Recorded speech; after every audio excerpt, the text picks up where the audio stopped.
Hello students, welcome to Creative Hand, and today I will teach you our chapter number 1 of our NCERT class 9th maths book, and our chapter name is number system.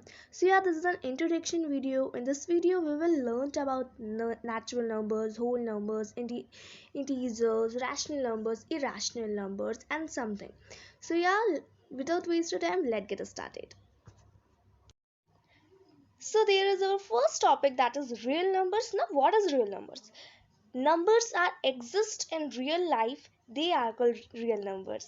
I mean to say that कहीं ना कहीं real numbers ऐसे numbers होते हैं कि जिनको आप अपनी रियल लाइफ के अंदर फील कर सकते हो, एक्सपीरियंस कर सकते हो, जो कि इमेजनरी नहीं होता है। आई मीन टू से कि इमेजनरी नहीं होते, आप उनको यूज़ कर सकते हो, वो रियल लाइफ के अंदर एग्जिस्ट होते हैं। ठीक है, तो ऐसे नंबर हमारे रियल नंबर्स कहलाते हैं। अब as we all know that ऐसे बहुत सारे नंबर्स होते हैं ना, हमने इन क्लास 8 भी पढ़ा हुआ है। ठीक है, तो चलिए उन्हीं टॉपिक्स के बारे में बात करते हैं। ठीक है, नाउ आई होप आप लोगों को ये रियल नंबर जो है अच्छे से क्लियर हो गया होगा। अब इसके ना कुछ टाइप्स होते हैं, तो अब टाइप्स के बारे में पढ़ लेते हैं हम। ठीक है, कि इसके टाइप्स क्या क्या होते हैं, कैसे होती है, उनकी क्या क्या प्रॉपर्टीज होती है। So now let's come to the next topic. So या आपको यहाँ पे गिवन है कुछ टाइप्स, है ना। जब हम हमारी जो काउंटिंग है वो फ्रॉम 0 से स्टार्ट करेंगे। ठीक है, मतलब 0 1 2 3 4 5 6 एंड सो ऑन बोलेंगे। ठीक है, तो ऐसे नंबर्स आपके किस कैटेगरी के अंदर आएंगे? सो वो आएंगे आपके होल नंबर्स के अंदर। ठीक है, सो मुझे एक बात बताओ, 0 प्लस अगर मैं सारे नेचुरल नंबर कर दूँ तो वो क्या होल नंबर होंगे? मेरे कहने का मतलब है, अगर हम 0 प्लस 1 2 3 4 एंड जहाँ तक इन्फिनिटी तक हमारे नंबर्स होते हैं, इन्फिनिटी तक अगर मैं कर दूँ इज इक्वल टू वो सारे होल नंबर्स होंगे? हाँ बिल्कुल होंगे, क्यों नहीं होंगे? क्योंकि अगर हम 0 प्लस कर दे, है ना, क्योंकि नेचुरल नंबर्स तो फिर इन्फिनिटी तक जाएंगे, है ना, 1 टू इन्फिनिटी होते हैं। ठीक है, और उसके अंदर हमको क्या एक बस 0 ही तो ऐड करना है, तब जाके हमारे वो कंप्लीट नंबर हो जाएंगे, कंप्लीट नंबर हो जाएगा। तो अगर हम 0 प्लस नेचुरल नंबर करते हैं सारे, तो होल नंबर्स होते हैं। पर होल नंबर कभी भी नेचुरल नंबर नहीं होगा, क्योंकि हमारा 0 कभी भी नेचुरल नंबर नहीं होता है। 0 एक होल नंबर होता है। सारे के सारे नेचुरल नंबर होल नंबर होते हैं, लेकिन सारे होल नंबर नेचुरल नंबर होते हैं क्या? नहीं, कहीं ना कहीं आप एक बात और बोल सकते हो कि सारे होल नंबर नेचुरल नंबर तो होते हैं। ठीक है, पर इन स्पाइट ऑफ 0, ठीक है, एक्सेप्ट 0, है ना। फाइन, चलिए move to next topic. Fine, so now there is our third topic, that is integers. अब इंटीजर्स क्या होते हैं? तो सारे पॉजिटिव नंबर, या फिर आप कह सकते हो सारे whole numbers plus negative numbers, क्योंकि पॉजिटिव के अंदर तो हमारे 1 से आ जाएंगे, है ना। तो अगर मैं लेकिन बोल दूं कि होल नंबर, सारे होल नंबर्स, एंड हमको पता है होल नंबर्स कहाँ से स्टार्ट होते हैं, सो फ्रॉम 0। ठीक है, तो सारे whole numbers plus negative numbers मिला के क्या बनता है हमारा? इंटीजर्स। ठीक है, fine. So now moving to our fourth category, that is rational numbers. तो ये आपको अपनी क्लास 8 का फर्स्ट चैप्टर था, दैट इज रैशनल नंबर्स। तो अब रैशनल नंबर्स क्या होते हैं? तो हमें पता है, a number which is in the form of p upon q, and where is q is not equal to 0। ठीक है, एक बार फिर से इसे समझ लेते हैं, थोड़ा सा रिकैप ले लेते हैं कि रैशनल नंबर वो नंबर होते हैं जो कि हमें p अपॉन q की फॉर्म में गिवन हो, है ना। इट मीन्स अपॉन आ गया, divide by p by q की फॉर्म में गिवन हो, तो p बाय q फॉर्म से हमें बहुत अच्छे से समझ क्लियर हो जाता है कि p बाय q फॉर्म कौन सी फॉर्म होती है। सो दैट इज फ्रैक्शन, है ना। फ्रैक्शन याद आया y से, तो p upon q, it means कि आपके सारे फ्रैक्शन किसके अंदर आ जाएंगे? कहीं ना कहीं फ्रैक्शन को आप रैशनल नंबर बोल सकते हो। ठीक है, बट एक कंडीशन है आपको। तो कंडीशन क्या गिवन है कि हमारा जो q होगा वो कभी भी 0 नहीं होगा, है ना। बिकॉज हमको पता है, अगर मान लीजिए कि मैं p की वैल्यू रख देती हूँ 2, ठीक है, और उसके अपॉन में मैं रख दूँ 0, ठीक है, तो 0 2 जा कुछ होता है। अगर मैं 0 को 2 से डिवाइड करूंगी तो उसका आंसर तो नॉट एग्जिस्ट आ जाएगा, है ना, नॉट डिफाइंड आ जाएगा। ठीक है, इसीलिए हमारी कंडीशन क्या थी कि हम q को कभी भी 0 नहीं रखेंगे। So fine, this is our condition.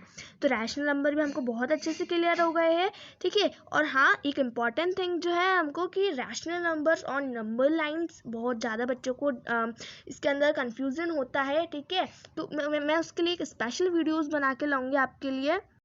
Fine, तो उस स्पेशल वीडियो के अंदर आपको सारे टॉपिक मैं आपको कवर कर दूंगी, क्लियर कर दूंगी। एंड अगर आपको चाहिए कि मैं rational number between two rational numbers की वीडियो भी लाऊँ आपके लिए, तो आप मुझे कमेंट्स के अंदर लिख सकते हैं।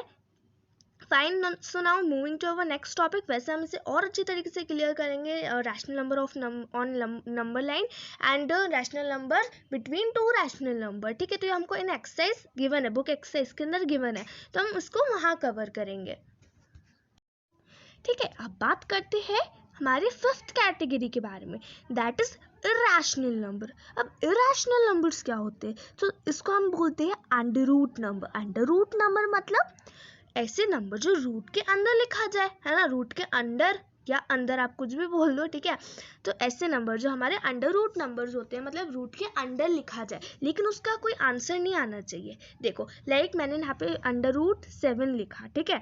तो 7 किसी का रूट होता है क्या? नहीं होता है ना। इसलिए 7 क्या है, हमारा एक इरेशनल नंबर है ना। लेकिन देखो यहाँ पे आपको एक सिचुएशन दे के रखी है कि अगर मैं 4 को अंडर रूट में लिख दूँ तो उसका आंसर तो 2 आ जाएगा, है ना। और हमको पता है कि अगर किसी नंबर के नीचे कुछ नहीं है तो क्या है, 1 है ना, तो वो तो 2/1 हो जाएगा। So it is not a rational number, वो तो इरेशनल नंबर तो होगा ही नहीं, फिर वो 2/1 तो किसी p/q के फॉर्म में जाकर रैशनल नंबर बन जाएगा, है ना। इसीलिए कहीं ना कहीं अगर मैं कहूँ, अगर मैं आपको एक शॉर्ट लैंग्वेज के अंदर समझाऊँ तो हमें हमेशा अंडर रूट के अंदर कौन सा नंबर आएगा, that is prime number. Prime number एक बार फिर से कर देती हूँ, आपको बता देती हूँ मैं। प्राइम नंबर ऐसे नंबर्स होते हैं जिनके कोई फैक्टर नहीं होते 1 और उनकी खुद की टेबल को छोड़ के, है ना। जैसे कि यहाँ पे 7 है, आपको गिवन है, तो 7 एक तो 1 की काउंटिंग्स के अंदर होता है एंड किसमें, 7 खुद की टेबल्स में आता है ना, खुद का ही फैक्टर होता है। 7 1 और खुद का फैक्टर्स होता है ना। 2 3 और आप ले सकते हो 5 ले सकते हो, है ना। इस तरीके से आप 11 ऐसे नंबर 11 13 19 ऐसे नंबर्स को आप अंडर रूट के अंदर जब लिखोगे तो हम हमारे क्या लिखाएंगे, इरेशनल नंबर्स में लिखाएंगे। फाइन, सो या हमारे जो इरेशनल नंबर है इनको भी हम नंबर लाइन पे रिप्रेजेंट करते हैं, पर ये आपको अपनी 1.2 बुक एक्सरसाइज जो है आपकी उसके अंदर है, तो हम तब उसको कवर करेंगे, ठीक है। तब हम उसको डिस्कस करेंगे कि how we represent irrational number on number line. Fine, so yeah, there is an other topic that is decimal expansion, ठीक है। अब decimal expansion क्या होता है, तो देखो decimal expansion में 3 टाइप्स के होते हैं, that is terminating decimal number, non terminating decimal number and recurring।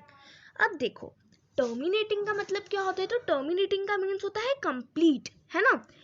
मतलब ऐसे डेसिमल नंबर, अभी हम आगे एग्जाम्पल लेंगे तो आपको बहुत अच्छी तरीके से क्लियर हो जाएगा। आप बस अभी इतना समझिए कि टर्मिनेटिंग का मतलब क्या होता है, कंप्लीट। नॉन टर्मिनेटिंग का यहाँ पे क्या हो जाएगा, अब आगे नॉन टर्मिनेटिंग हो गया है तो क्या हो जाएगा यहाँ पे, इनकम्प्लीट। एंड रेकरिंग से, रेकरिंग का मीन्स क्या होता है, रिपीट, मतलब वो नंबर बार बार रिपीट होगा। तो ये 3 चीज़ अभी आप याद रख लीजिए, आगे जब हम इसके एग्जाम्पल्स देखने वाले हैं तो उसके अंदर आई होप कि आपको बहुत अच्छी तरीके से क्लियर हो जाएगा कि टर्मिनेटिंग क्या होता है, नॉन टर्मिनेटिंग क्या होता है ना, रिकरिंग क्या होता है। फाइन, तो टर्मिनेटिंग हमारा होता है complete decimal number, non terminating हमारा हो जाएगा incomplete decimal number and recurring हो जाएगा हमारा रिपीटिंग। फाइन, सो नाउ चलिए अब इसके एग्जांपल्स देखते हैं ताकि हमें ये अच्छे से क्लियर हो सके। अब देखो जैसे आपको यहाँ पे मैं एग्जाम्पल दिखा रही हूँ एक, कि देखो यहाँ पे आपको कहा कि 24 को आपको 27 से डिवाइड करना है, ठीक है। अब जब मैंने इनको डिवाइड करा तो मेरा आंसर क्या आ रहा था, 1.125। अब देखो जब लास्ट में हमको पता है ना, कि हमारे जब लास्ट के अंदर 0 हमारा आ जाता है, इट मीन्स हमारा डिवाइड कंप्लीट हो गया है ना।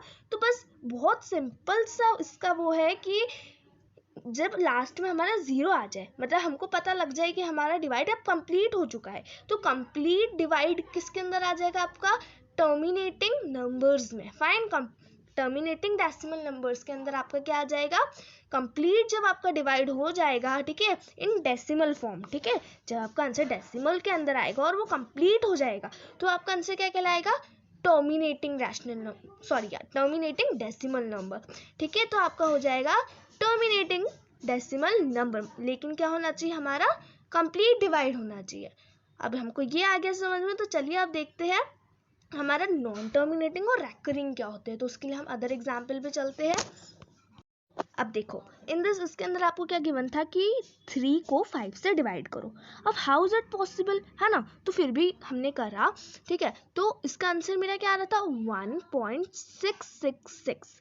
अब देखो इसमें क्या हुआ ना कि मतलब मैं बार बार कर रही थी। मैंने पहले क्या करा, 5 को माइनस करा 3 से, तो उसका आंसर आ गया 2। अब पॉइंट लगाया, फिर 0 लिया, फिर 18 हो गया, फिर 20 हो गया, फिर 18, फिर 20 माइनस 18, फिर 2 आ रहा, मतलब बार बार हमारा 2 रिमाइंडर के अंदर आ रहा था। तो ये कंप्लीट, आप सोचिए ये कंप्लीट हो सकता है कभी, है ना, नहीं हो सकता ये कंप्लीट, क्योंकि हमारे इसके अंदर हो सकता है बाद में जाके कोई नंबर आ जाए, बट इसकी 100% पॉसिबिलिटी है कि इसके अंदर आखिरी में, मतलब ये हमेशा बस देखो ये ऐसे 2 to 2 रिमाइंडर के अंदर चलता रहेगा। ठीक है, आप इसको कितने ही टाइम्स कर लो पर ये चलता रहेगा 2 to 2। ठीक है, तो ऐसे नंबर जो कि कंप्लीट डिवाइड में नहीं जाए, मतलब जिनका जो कंप्लीट डिवाइड हमको पता है जब लास्ट के अंदर 0 आ जाए, जिनके लास्ट में कभी भी 0 नहीं आए, उनका कुछ रिमाइंडर बचे, ऐसे नंबर हमारे क्या कहलाते हैं। So that is non terminating number, incomplete, है ना, ये इनकम्प्लीट डिवाइड होता है, इसे हम बोलते हैं इनकम्प्लीट डिवाइड। ठीक है, एंड अच्छी मैथ्स लैंग्वेज के अंदर क्या बोलते हैं हम इसे, नॉन टर्मिनेटिंग डेसिमल नंबर्स। अब ठीक है, हमने दोनों चीज़ें समझ ली, terminating decimal number, non terminating समझ लिया। ठीक है, अब रैकरिंग क्या होता है, अभी मैंने आपको क्या समझाया था कि रैकरिंग का मीनिंग होता है रिपीटिंग, है ना। तो अब देखो 1.666, अब मुझे एक बात बताइए, ये आगे भी 666 से चलेगा, है ना, क्योंकि यहाँ पे हमारा, है ना, यहाँ पे हमारे क्या बचेगा, 20 बचेगा, फिर 18 में से जाएगा, तो 18 जा हम जब 3 18 जब होगा तो बार बार 3 18 से ही होगा, है ना, तो बार बार 6 आएगा, है ना, तो मतलब 6 रिपीट हो रहा है ना। तो रिपीट नंबर, ऐसे नंबर जो बार बार रिपीट हो, पॉइंट के बाद अगर कोई नंबर रिपीट हो रहा है तो हम उसको किससे डिनोट करते हैं, रैकरिंग नंबर से डिनोट करते हैं, रैकरिंग डेसिमल नंबर से उसको हम क्या करते हैं, डिनोट करते हैं। तो ये हो जाएगा आपका रिकरिंग डेसिमल नंबर। फाइन, अब देखो वैसे आप इसको लिख कैसे सकते हो, तो हमको पता है, हम जब नंबर बार बार रिपीट होता है तो हम क्या लगा देते हैं उस पॉइंट के बाद वाले नंबर पे, तो 1.6 और हम उसके ऊपर क्या लगा देते हैं, बार, है ना। तो चलो ठीक है, आई होप आप लोगों को ये बहुत अच्छी तरीके से क्लियर हो गया हो, नॉन टर्मिनेटिंग क्या होता है, टर्मिनेटिंग क्या होता है ना, एंड रैकरिंग क्या होता है। अब थोड़ा सा एक और देख लेते हैं, लास्ट टॉपिक हमारा। Fine, so there is our last topic of this video. अब लास्ट टॉपिक हमारा क्या दिया हुआ है हमको, कि अभी हमने पढ़ा नॉन टर्मिनेटिंग, इन्होंने लिखा हुआ है non terminating is not equal to recurring, मतलब जो नंबर ऐसा नहीं है कि जो नंबर मतलब कंप्लीट डिवाइड नहीं हो वो रेकरिंग ही हो। देखो कुछ भी नंबर मतलब ऐसा भी हो सकता है कि कभी आपने कुछ भी नंबर लिखा तो पॉइंट में उसके पॉइंट के बाद वाला नंबर ये भी आ सकता है आपके 1.245689247, मतलब कुछ भी नंबर आ सकते हैं, जरूरी नहीं कि वही रिपीट नंबर हो। ठीक है, मतलब non terminating is not equal to recurring, but recurring is always equal to non terminating. क्योंकि देखो अगर कोई नंबर रेकरिंग है मतलब वो रिपीटिंग है ना, इट मीन्स क्या है, वो कंप्लीट नहीं हुआ है कहीं ना कहीं, है ना, मतलब जो नंबर कंप्लीट नहीं हुआ तो वो तो जो नंबर कंप्लीट नहीं हुआ हम उसको किस में डाल देते हैं, इनकम्प्लीट डिवाइड, है ना, आई मीन टू से नॉन टर्मिनेटिंग के अंदर डाल देते हैं, है ना। तो इसीलिए एक चीज हमेशा याद रख लो, non terminating is not equal to recurring, but recurring is always equal to non terminating. ठीक है, मतलब अगर आपका कोई डिवाइड है ना, आप कोई डिवाइड कर रहे हो और उसके पॉइंट के बाद वाला जो भी नंबर्स है आपके, ठीक है, वो रैकरिंग या रिपीट हो रहे बार बार, ठीक है, तो आप उसके अंदर दोनों लिखोगे। आप उसके अंदर क्या लिखोगे, फर्स्ट तो ये रैकरिंग नंबर्स है एंड सेकेंड आप लिखोगे कि वो नॉन टर्मिनेटिंग है। ठीक है, लेकिन अगर आप कोई डिवाइड देख रहे हो कि पॉइंट आपका कोई डिवाइड कर रहे हो, आप पॉइंट के बाद वाले नंबर मतलब उसका एंड हो ही नहीं रहा है, हो सकता है उसका एंड हो जाए बाद में, बट अभी फिलहाल तो नहीं हो रहा है, आपको लग रहा है कि अब इसका तो एंड ही नहीं हो सकता, वो नंबर मतलब कुछ भी आ रहा है, लाइक 5 6 7 9 8 2 5 6, कुछ भी वो नंबर्स आ रहे हैं आपके, ठीक है, उधर कुछ भी डिजिट्स आ रही है, तो वो नंबर हो सकता है कि बस वो ऐसे ऐसे चलता जाए, है ना, लेकिन वो रेकरिंग तो नहीं है ना, क्योंकि सेम नंबर थोड़ी आ रहा है, अलग अलग नंबर्स आ रहे हैं ना, ठीक है। तो इसीलिए non terminating is not equal to recurring, but recurring is always equal to non terminating. So yeah, this is our last topic. So this is our last topic of the video. तो video को यहाँ पे ही and करते हैं हम, ठीक है. So yeah, I hope आप लोगों को समझ में आई हो वीडियो. आई होप कि आप लोगों को सारे टॉपिक्स क्लियर हुए हो अच्छे से. अगर आपको सारे टॉपिक्स क्लियर हुए हो तो please to like the video, and you have any doubt please to write in comment section. And thanks for watching, and please subscribe my channel. Bye bye.